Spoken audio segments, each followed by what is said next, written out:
यहाँ पर उपस्थित मंच पर मौजूद हमारे सबके सरपरस्त और बड़े बाबा नरेश टिकैत जी और बाबा संजय कालखंडे जी और बाबा सतवीर सिंह जी और बाबा श्याम सिंह जी और जितने भी लोग यहाँ पर मंच पर मौजूद हैं, क्योंकि देर हो गई थोड़ी मुझे आने में, मैं बाहर थी और देर से मुझे पता लगा, तो इसलिए आते ही सबसे अभी मुलाकात भी नहीं हो पाई है।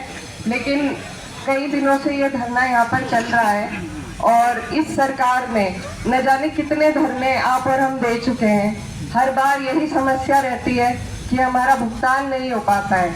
ये सरकार बिल्कुल अंधी बहरी हो गई है। हमारी ये गन्ने की बेल्ट है, यहाँ पर जब देखो तब यही समस्या रहती है। अगर धरना देकर उठ जाए उसके बाद दोबारा अगली पेमेंट के लिए धरने पे बैठना पड़ता है और तब भी पेमेंट पूरी नहीं हो पा रही है।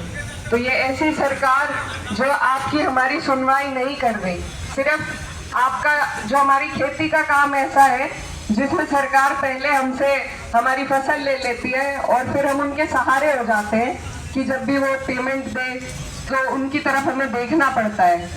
लेकिन सरकार को समझना चाहिए कि किसानों के बिना इस धरती हमारे देश की उन्नति नहीं हो सकती, हमारे देश की प्रगति नहीं हो सकती। और हम लोग अपने देश को अगर आगे ले जाकर बढ़ा सकते हैं तो सिर्फ जब हमारे किसान भाई तरक्की करेंगे तभी ये काम हो पाएगा। लेकिन ये सरकार की सारी ही नीतियाँ शुरू से आज तक, अब 9 साल हो गए हैं पूरे, लेकिन इनकी एक भी नीति आपके और हमारे हक में नहीं रही है।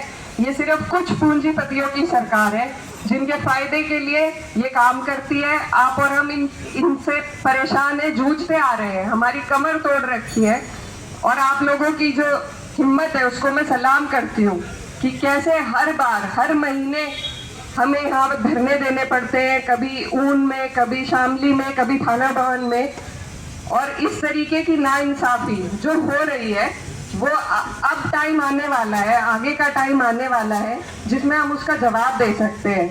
हर चीज राजनीति से जुड़ी हुई है, कोई भी हमारी दिनचर्या की समस्या ऐसी नहीं है जिसका समाधान राजनीति से ना निकले।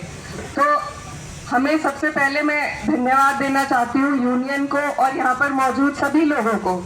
आज जो इस देश में यूनियन ने कर दिखाया है वो कोई नेता भी नहीं कर पाया। जिस तरीके से भाईचारा जोड़ने का काम यूनियन ने किया है और आप सब किसान भाइयों ने किया है, उसी से आज भाजपा के मंसूबे फेल होते नजर आ रहे हैं। तो मेरा सबसे बड़ा धन्यवाद आप सभी को जाता है और आप सबके इस संघर्ष में हम सब आपके साथ हैं। और मेरी बस यही उम्मीद है कि सरकार हमारी बातों को सुने। हमने भी सरकार को एक बार जब कोई चुन लिया जाता है तो उसे सबके लिए काम करना चाहिए, फिर उसे ये नहीं देखना चाहिए कि किसने उसका विरोध किया। लेकिन ये सरकार जिस तरीके से काम कर रही है ये बिल्कुल ही अपनी मर्जी मनमर्जी पर उतर आई है और ऐसी सरकार को ही अब हमें हटाने का काम करना होगा, तभी हम आगे बढ़ पाएंगे। तो आप सबकी इस हिम्मत को मैं सलाम करने आई हूँ। आप सब बड़े हैं, आप सबकी इस हिम्मत हौसले से हमें बहुत सीख मिलती है कैसे अपने कामों के लिए अड़ना है, लड़ना है और आगे बढ़ना है। इसी सीख को अपने साथ लेकर हम यहाँ से जाएंगे और आपके संघर्ष में, आपसे छोटे हैं, आपके संघर्ष में हम सब आपके साथ हैं। और इस सरकार को जितने भी धरने करके हमें उन्हें अपने हिम्मत का, अपने हौसले का एहसास दिखाना पड़ेगा, हम सब उसके लिए तैयार हैं। आप लोगों का बहुत बहुत धन्यवाद, शुक्रिया।